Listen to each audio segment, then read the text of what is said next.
ایک matric pass لڑکی مل گئی جو کالج میں پڑھ رہی تھی اور ضرورت مند تھی۔ اسے اپنے تعلیمی اخراجات پورے کرنے کے لیے رقم کی ضرورت تھی۔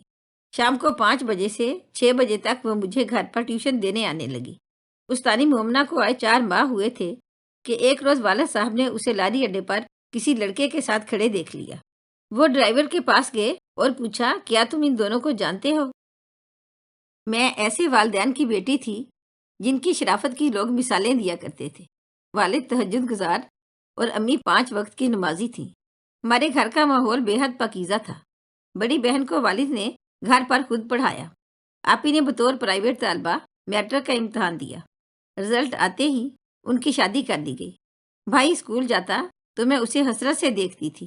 جی چاہتا کہ میں بھی اسکول جاؤں۔ والد نے اجازت نہ دی، بولے تمہاری بہن کو بھی میں نے خود پڑھایا تھا، میٹرک پاس کر لیا اس نے، آگے اس کے خامد کی مرضی کالج میں پڑھائے یا نہ پڑھائے، تمہیں شوق ہے تو مجھ سے پڑھ لو۔ باجی کا ذہن تیز تھا، وہ ابا جی کے تھوڑے پڑھائی کو جلد سمجھ لیا کرتی تھیں، لیکن میں اتنی تیز نہ تھی۔ چند دن ابو سے پڑھا، وہ روز سبق دیتے، دوسرے دن سنتے تو یاد نہ ہوتا، ڈانٹ پڑتی جس سے میں بددل ہو جاتی۔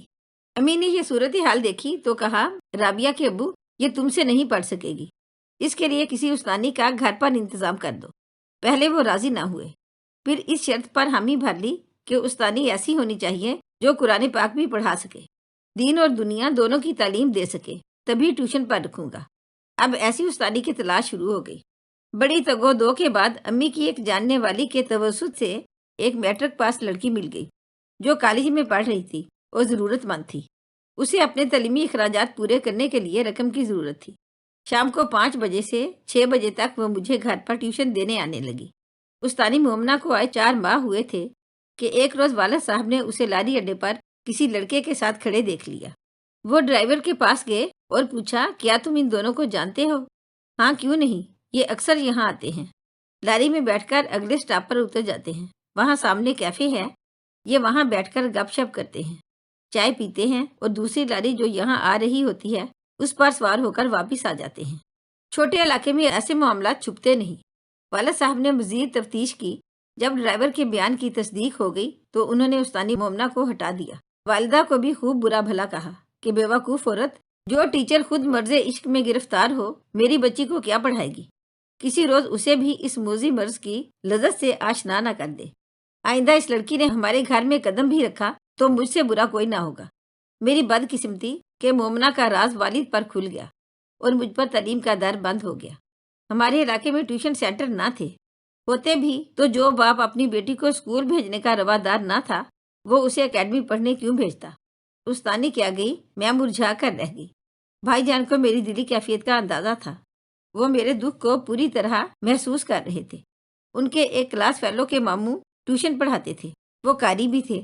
والد صاحب سے دست بستہ عرض کی، اگر آپ اجازت دیں تو میں رابعہ کے لیے ایک اچھے استاد کا انتظام کر دوں۔ وہ عمر رسیدہ ہیں، میرے دوست کے ماموں ہیں، بہت سے گھروں میں جا کر لڑکیوں کو ٹیوشن دیتے ہیں۔ والد بولے، استانی نے عورت ہو کر کیا گل کھلایا، اب مرد استاد کی کسر رہ گئی ہے۔ میرے اور دوستوں کی بہنیں بھی ان سے ٹیوشن پڑھتی ہیں، آپ بھروسہ رکھیے، دنیا میں سبھی آدمی برے نہیں ہوتے۔ غرض کافی سر کھپائی کے بعد بھائی اکبر نے والد صاحب کو میرے لیے اس عمر رسیدہ ٹیوٹر کے لیے راضی کر دیا، جس کی ضمانت ان کے دوست کے والد نے ابو کو دی۔ وہ واقعی شریف اور محترم تھے، سارے علاقے میں ان کی عزت تھی۔ ان صاحب کا نام کمال دین تھا۔ کمال دین مجھے روز پڑھانے لگے، بہت محنت اور جان فشانی سے پڑھاتے تو میں بھی توجہ اور لگن سے پڑھتی۔ 1 سال میں انہوں نے مجھے 2 جماعتیں پڑھا دیں۔ میں پھر تیسری میں 5ویں کے نصاب میں آ گئی۔ 5ویں میں بورڈ کے امتحان میں فرسٹ پوزیشن لائی تو سب طرف سے واہ واہ ہونے لگی۔ والد صاحب کا بھی دل بڑھا اور کمال دین استاد سے مطمئن ہو گئے۔ ہمارے گھر میں ان کی عزت مزید بڑھ گئی۔ اسکول کے نصاب کے ساتھ وہ مجھے دینی تعلیم بھی دے رہے تھے، اس بات سے ابا جان بہت خوش تھے۔ میں 7 سال کی عمر میں ان سے پڑھنے بیٹھی اور 6 سال پڑھا۔ ایک روز بھی انہوں نے ناغہ نہ کیا سوائے جمعہ کے، اور ہمیشہ توجہ سے پڑھایا۔ ابو سے دوستی ہو گئی تو وہ ہمارے گھر کے فرد جیسے ہو گئے۔ اسرار کر کے والد ان کو کھانا کھلاتے اور چائے پلواتے۔ جب مجھے پڑھا چکتے تو تھوڑی دیر والد سے گپ شپ کرتے اور میری پڑھائی کی تعریف کرتے۔ سچ بات یہ ہے کہ میری یادداشت کچھ اچھی نہ تھی، پڑھا ہوا بار بار بھول جاتی تھی۔ یہ استاد صاحب کی ہمت تھی جو پڑھائی کے لیے میرا ذہن بنایا اور ذہن کے دریچے کھولے۔ میں رغبت کے ساتھ ان کا پڑھایا ہوا سبق یاد کرتی تھی۔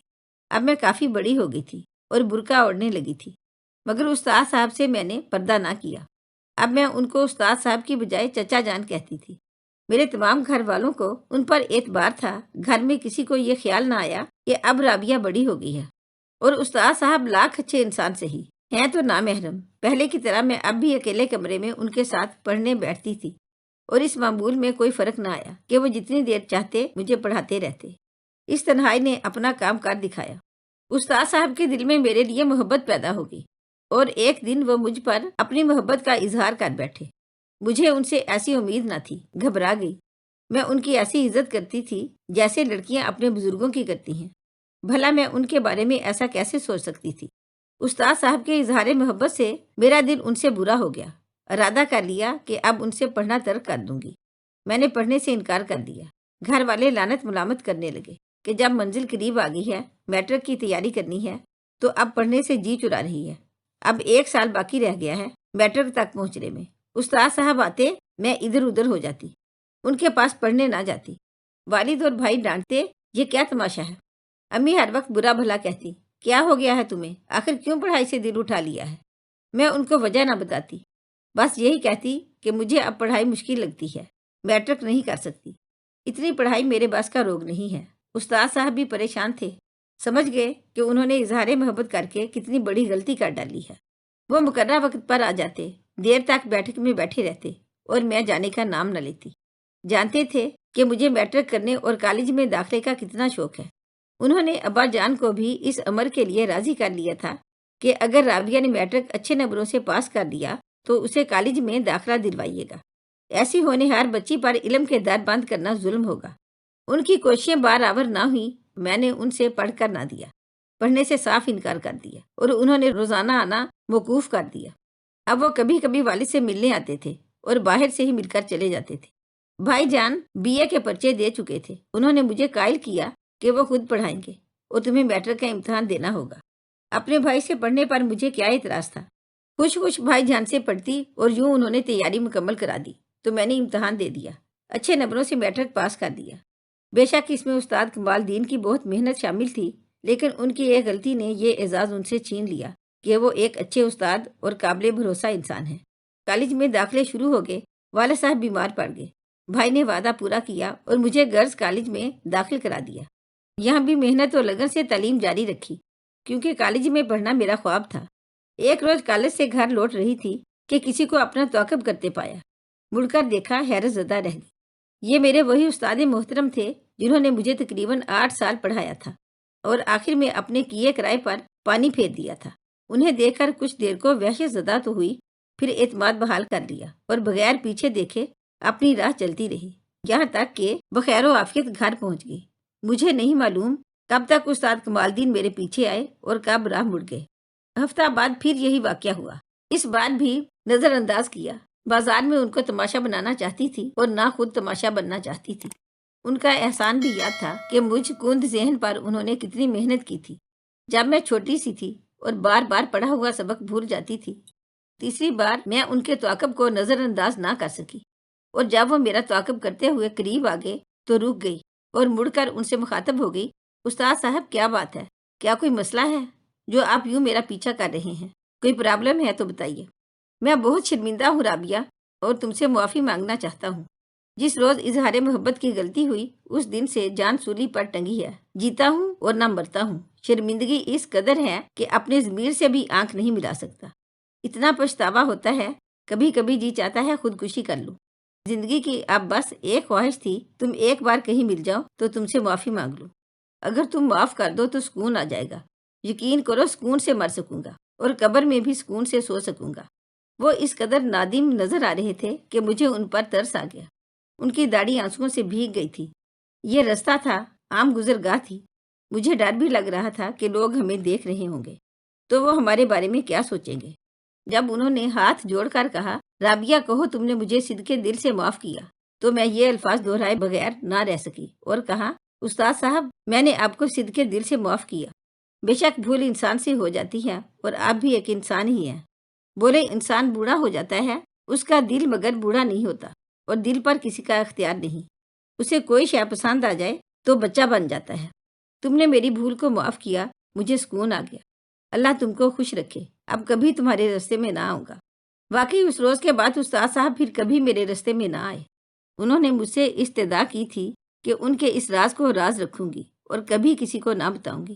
میں نے بھی ان کی بزرگی کی لاج رکھتے ہوئے کبھی اس بات کا کسی سے ذکر نہ کیا اور ایک انسانی غلطی سمجھ کر فراموش کر دیا کہ انسان کا دل واقعی کبھی کبھی اسے ایسی خطا کرا دیتا ہے جب کوئی اپنی دلی کیفیت پر قابو نہیں رکھ سکتا۔